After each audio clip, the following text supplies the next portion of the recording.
नमस्कार, जय हिंद प्यारे साथियों। स्वागत है आप लोग का एक बार फिर से आपके अपने परिवार कैप्टन के टीवी। तो आज हम लोग फिर देखने वाले हैं कक्षा 10वीं का जो प्रश्नावली हम लोग पढ़ लिए थी, चल रहा था 1 का 2। तो 1 का 2 खत्म हो गया था। अब जो अगला जो टॉपिक है वो टॉपिक है क्या कहते हैं, अपरिमेय संख्या से सिद्ध करने से संबंधित जो टॉपिक है।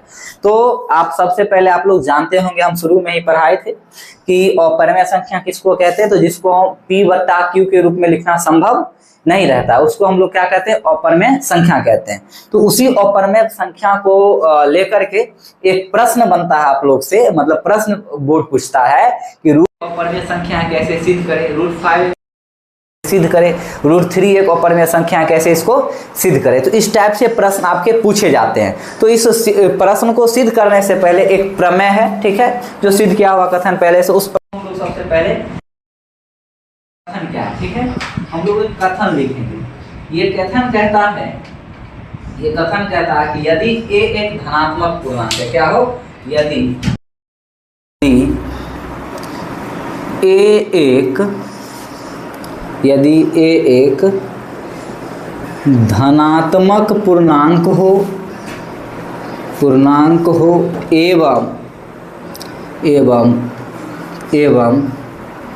एवं P एक अभाज्य संख्या हो। क्या लिखे हैं, यदि a एक धनात्मक पूर्णांक हो एवं P एक अभाज्य संख्या हो, तब P a स्क्वायर को विभाजित करता है, ये लिखा हुआ है। तब P a स्क्वायर को विभाजित करता है तो P a को भी विभाजित करेगा। आप लोग ये नहीं समझे होंगे कि क्या सर ने क्या लिख दिया। ये प्रमेय इंपॉर्टेंट है, ठीक है, आप याद रखेंगे।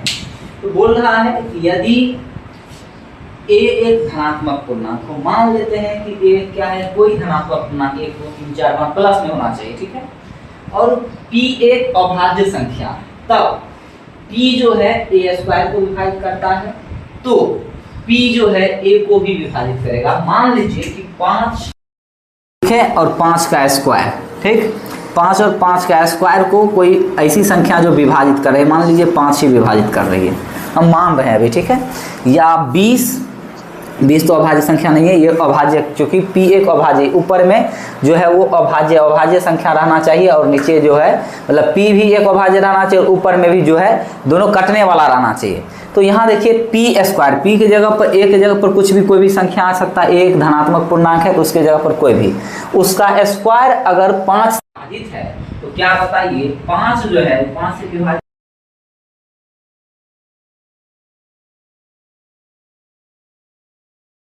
होगा। यही बात ये बोल रहा है। इस थ्योरम की सहायता से हम लोग एक चीज सिद्ध करने वाले हैं, कौन सा, तो संख्या कैसे सिद्ध करें। मोस्ट VVI प्रश्न 2 नंबर में पूछने वाला प्रश्न है, ठीक है। हम पहले √2 से ही शुरू करते हैं। क्वेश्चन है आपका, √2 एक अपरिमेय संख्या है, कैसे, अपरिमेय संख्या है कैसे सिद्ध करें। √2 एक अपरिमेय संख्या है, कैसे सिद्ध करें।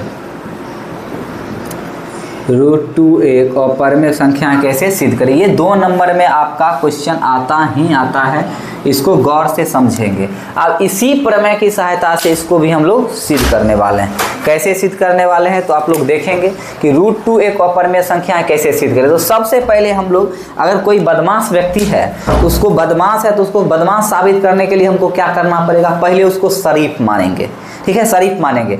जब तक उस शरीफ का क्राइटेरिया में है, अगर उसमें अच्छा गुण है, अगर देखिए पहले ये एक लड़का है, ठीक है, जो मतलब क्या है, बदमाश है, तो इसको बदमाश हम कब कहेंगे, जब ये शरीफ वाला गुण पालन नहीं करेगा तभी तो इसको बदमाश कहेंगे। तो ठीक उसी प्रकार √2 एक अपरिमेय संख्या है, कैसे, इसको सिद्ध करने के लिए सबसे पहले इसको हम क्या करेंगे, परमेय मानेंगे। क्या मानेंगे, परमेय। तो हल करने के क्रम में आप लोग देखेंगे, यहाँ से हल हम लोग कर रहे हैं, हल करने के क्रम में आप देखेंगे, लिखेंगे माना कि माना कि √2 एक परिमेय संख्या है, √2 एक परिमेय संख्या है, ये मान लिए। माना कि √2 एक क्या है, परिमेय संख्या है। तो जब परिमेय संख्या है, अकॉर्डिंग टू परिभाषा, जब इसको हम परिमेय संख्या मान ही लिए हैं, तो परिमेय संख्या जब माने तो परिमेय संख्या की परिभाषा क्या होता है, जब इसको मान लिए परिमेय संख्या है तो √2 p/q के बराबर हो जाएगा, एकदम होगा। जहां p/q क्या है, पूर्णांक है एवं q डजंट इक्वल टू 0 होना चाहिए। अगर q 0 हो गया तो फिर परिमेय होगा नहीं। इतना बात हम लोग कर लेंगे। फिर देखिए, जब इतना बात कर लिए फिर इसको उठाएंगे, यहाँ लाएंगे, तो √2 बराबर p/q, ठीक है। अब एक प्रतिज्ञा हम लोग यहाँ करेंगे। क्या करेंगे, प्रतिज्ञा। इसको हम लोग शरीफ मानेंगे। क्या मानेंगे, शरीफ मानेंगे। क्या शरीफ मानेंगे, तो लिखेंगे p और q में कोई उभयनिष्ठ गुणनखंड, उभयनिष्ठ यानी जो दोनों में हो, p और q में कोई उभयनिष्ठ गुणनखंड नहीं होना चाहिए। ये बात आप प्रतिज्ञा मानेंगे, नहीं होना चाहिए। क्यों नहीं होना चाहिए, अगर p और q में कोई उभयनिष्ठ गुणनखंड होगा तो वो परिमेय हो जाएगा, वो अपरिमेय फिर नहीं होगा। तो नहीं होना चाहिए। अगर हो गया, समझिए, फिर करा कि p और q में कोई उभयनिष्ठ गुणनखंड नहीं होना चाहिए, एकदम नहीं होगा तब ये अपरिमेय। अगर हो गया तो वो परिमेय कहला जाएगा। अब देखिए होगा क्या, तो √2 p/q। अब हम दोनों तरफ वर्ग कर देंगे। लिखेंगे दोनों तरफ वर्ग करने पर, कौन दोनों तरफ, इसके तरफ, दोनों तरफ वर्ग करने पर, जब दोनों तरफ वर्ग करेंगे तो क्या हो जाए आपका, √2 का स्क्वायर और बराबर p/q का स्क्वायर होगा, एकदम हो जाएगा। आप यहाँ आगे देखिए, यहाँ हम लिख रहे हैं, ठीक है, उधर दिखेगा नहीं, एक मिनट रुक जाइए, नहीं अभी तो इधर बहुत जगह है, ठीक है। तो इसको, इस बात को हम लोग फिर यहाँ आते हैं, यहाँ जगह है बहुत सारा बचा हुआ, ठीक है। तो यहाँ हम लोग लेकर आते हैं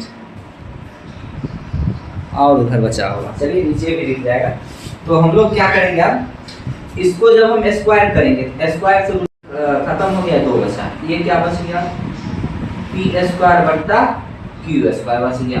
इसको आप इक्वेशन फर्स्ट को मान लिए। अब देखिए क्या करेंगे, हम इधर आ रहे हैं लेकर, जब यहाँ से इक्वेशन फर्स्ट मान लिए, आप देखिए कोना कोनी जब गुना करिए तो ये q² इधर आ जाएगा, एकदम आ गया सर। ये p² जो है, ये p² ये नीचे में 2 आ गया 2 नीचे में। तो अब यही तो वो परिमेय कह रहा था, परिमेय क्या बोल रहा था कि यदि a एक धनात्मक पूर्णांक है तो p एक अभाज्य संख्या हो, तब p जो है a² को भी करता और p a को भी विभाजित करेगा। अब देखिए यहाँ 2 को भाग दे रहा है कि नहीं दे रहा है, दे रहा है सर, दे रहा है। 2 जो है बट्टा में, बट्टा मतलब भाग देना, तो ये जो 2 है p² को भाग दे रहा है। तो यहाँ लिखेंगे अतः यहाँ 2p² को विभाजित कर रहा है,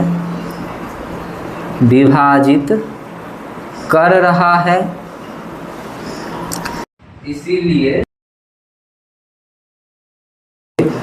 2p को करेगा, 2 किसको विभाजित करेगा, p को भी करेगा। ये बात याद रखिएगा।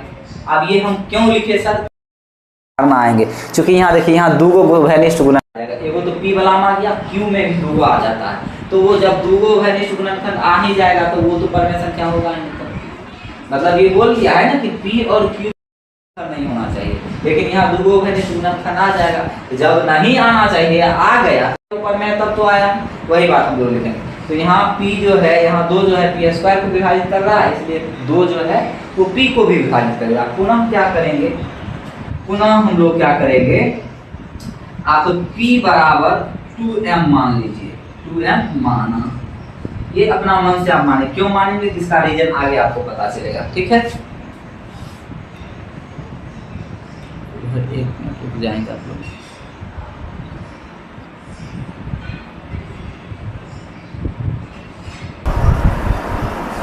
चलिए अब पूरा दिख रहा है, क्योंकि उधर दिख नहीं रहा था। ठीक है, अगर शुरू में नहीं दिख रहा होगा तो अभी दिख जाएगा, उसको देख लीजिएगा अच्छा से एक बार। ठीक है, तो अब हम लोग क्या करते हैं, फिर आगे की ओर बढ़ते हैं, सेकेंड स्टेप की ओर हम लोग बढ़ते हैं। ठीक है, जो सेकेंड स्टेप है यहाँ तक तो आपने अथी कर लिया है, फिर आगे जो है इसके आगे स्टेप हम लोग फिर आगे की ओर हम लोग बढ़ेंगे। इसको एक बार हट गए और अच्छा से आगे अभी इतना समझ लेंगे। ठीक है, चलिए आगे की ओर बढ़ते हैं।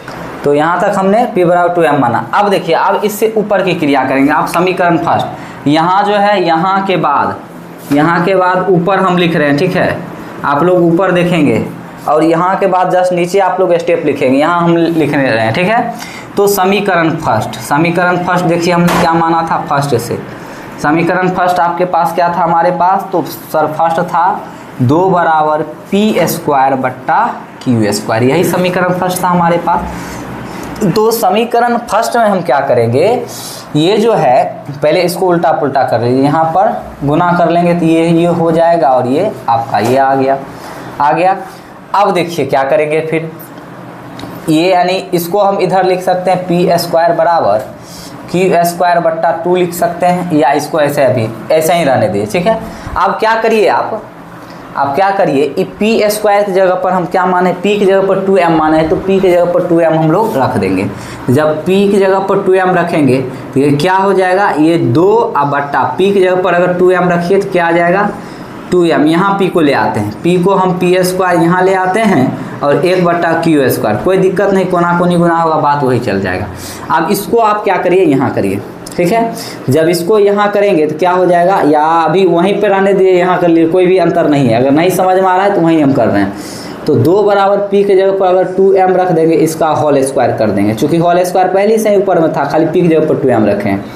अब देखिए, अब गुना करिए तो 2 बराबर कितना हो जाएगा, 2 दूना 4m स्क्वायर बट्टा Q स्क्वायर हो जाएगा। अब देखिए, अब क्या होगा, ये 2 से ये ख़त्म हो जाएगा, 2 दूना 4, ये ख़त्म हो गया, या आप ऐसे ही इसको अभी रहने देंगे इतना। फिर इससे आगे की अगर हम बात करें तो ये हो जाएगा 2 गुना Q स्क्वायर बराबर 4 गुना m स्क्वायर हो गया। अब Q स्क्वायर को जो है हमको ऐसे ही अभी रहने दे रहे हैं, अभी कुछ नहीं कर रहे हैं, अभी चूँकि हमको 2 को कैंसिल करना है, ये 2 भाग में आ जाएगा, 2 दूना 4, तो Q स्क्वायर बराबर कितना आ गया, 2m का स्क्वायर आ गया। अब m स्क्वायर को उधर रहने दीजिए, तो Q स्क्वायर अब बट्टा 2 बराबर m स्क्वायर होगा। तो यहाँ भी देखिए, यहाँ 2 जो है Q स्क्वायर को विभाजित करा, चूँकि 2 से Q स्क्वायर में विभाजित कर रहा है, ऊपर दिख रहा है क्या, ये विभाजित कर रहा है। अब देखिए, इसीलिए 2 जो है Q को भी विभाजित करेगा, Q को भी विभाजित करेगा। ठीक है, 2 जो है किसको विभाजित करेगा, Q को भी विभाजित करेगा। ठीक है, इतना हो गया। अब यहाँ हम एक प्रतिज्ञा यहाँ किए थे, क्या प्रतिज्ञा किए थे कि P और Q में कोई उभयनिष्ठ गुणनखंड नहीं होना चाहिए, लेकिन आप देखेंगे P में भी 2 आ गया है, कहाँ गया, हाँ P में भी 2 आ गया है और Q में भी 2 आ गया। हमारी जो प्रतिज्ञा थी कि ई बदमाश नहीं है, लेकिन ये क्या निकला, ई बदमाश निकला। तो यानी हमारी प्रतिज्ञा के विरुद्ध गया, हमारी आशाओं के आकांक्षाओं के विरुद्ध चला गया, तो पक्का ही बदमाश हो गया, यानी पक्का ही परमेय है, तब तो ये विरुद्ध गया। अगर परमेय रहता तो ये विरुद्ध नहीं जाता, हमारे विरोध में नहीं खड़ा होता। तो वही बात यहाँ अब इसको हम लोग लिख देंगे, इतना पहले लिख लेंगे। ठीक है, इतना पहले लिख लीजिए, फिर मिटाइए। यहाँ से स्टेप है, यहाँ आए हैं, फिर यहाँ से हम लोग यहाँ गए हैं, यहाँ के बाद यहाँ और यहाँ आए हैं। आप बस इसको सीधा एक कारण लिख देना, अतः हमारी मान्यता, चलिए नीचे ही लिखेंगे क्योंकि उधर फिर दिक्कत हो जाएगा, मिटा रहे हैं, ये मिटाते हैं तो इसके नीचे में जस्ट हम लिख देते हैं। ठीक है, यहाँ ही विभाजित करेगा। अतः उपरोक्त अवलोकन से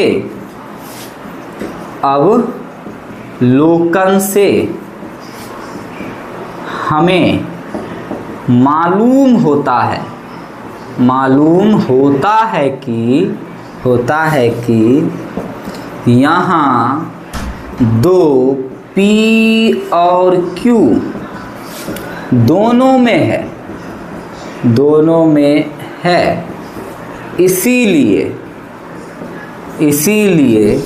√2 एक अपरिमेय संख्या है। ये हो गया आपका प्रूव्ड। ठीक है, ये 2 नंबर में आता ही आता है या 5 नंबर में भी प्रश्न आपका आता है। तो ये हो गया। तो चलिए यहाँ से फिर हम लोग आगे की ओर हम लोग बढ़ेंगे, यहाँ तक लिख लेंगे। ठीक है, चलिए आगे की ओर बढ़े हम लोग। ठीक है, तो वो समझ गए आप। इसी पर आप लोग का HW रहा, क्या रहा? HW homework.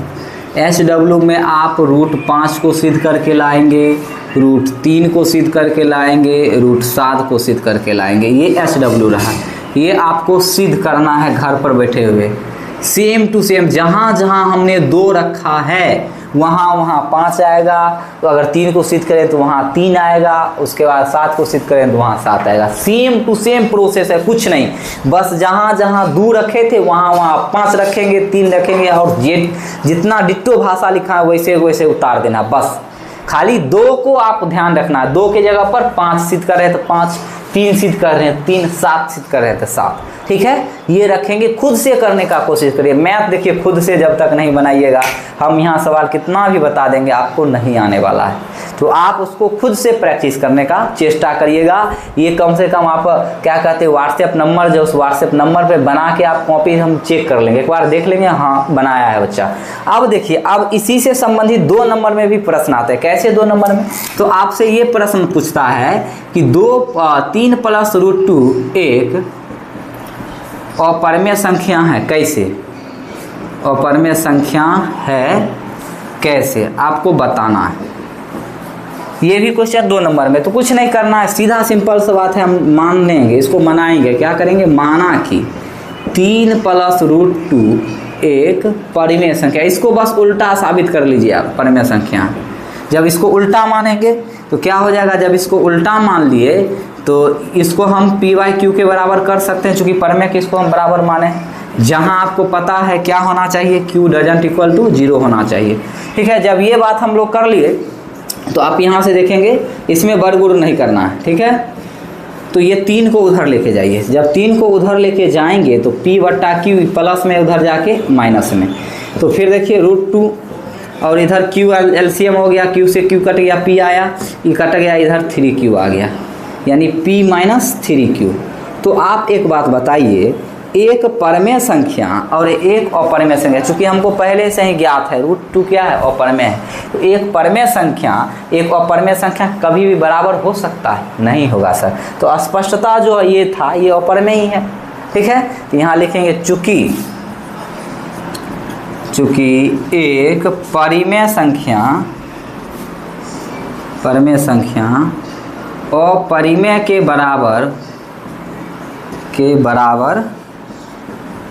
बराबर नहीं हो सकता है,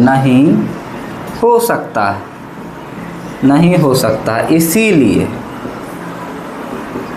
3 + √2 एक अपरिमेय संख्या, या आप नम्मा में पढ़े होंगे कि एक परिमेय और एक अपरिमेय संख्या का जोड़ हमेशा अपरिमेय होगा, गुना हमेशा।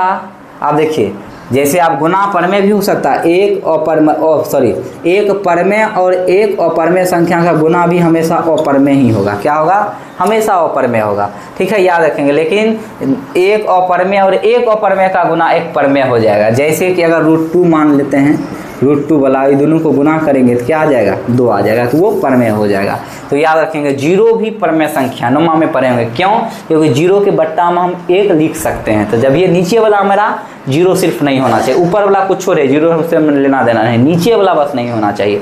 तो जब ये बट्टा में 0 लिख देंगे तो वो क्या हो जाएगा? आपका p/q का रूप, और p/q यानी परिमेय संख्या। तो 0 भी क्या है? परिमेय संख्या है। तो ये 2 नंबर तक का प्रश्न रहा। फिर इसी में आप 2-3 होमवर्क आपको हम लिख देते हैं या नोट्स भेजा जाएगा, उस सवाल को बनाने की चेष्टा करिएगा। इसी टाइप से कितना भी सवाल आता है आप क्वेश्चन बैंक देखिए, वहाँ से आपको सारा का सारा प्रश्न आप गर्दा उड़ा दीजिएगा, बना दीजिएगा, सब का सब।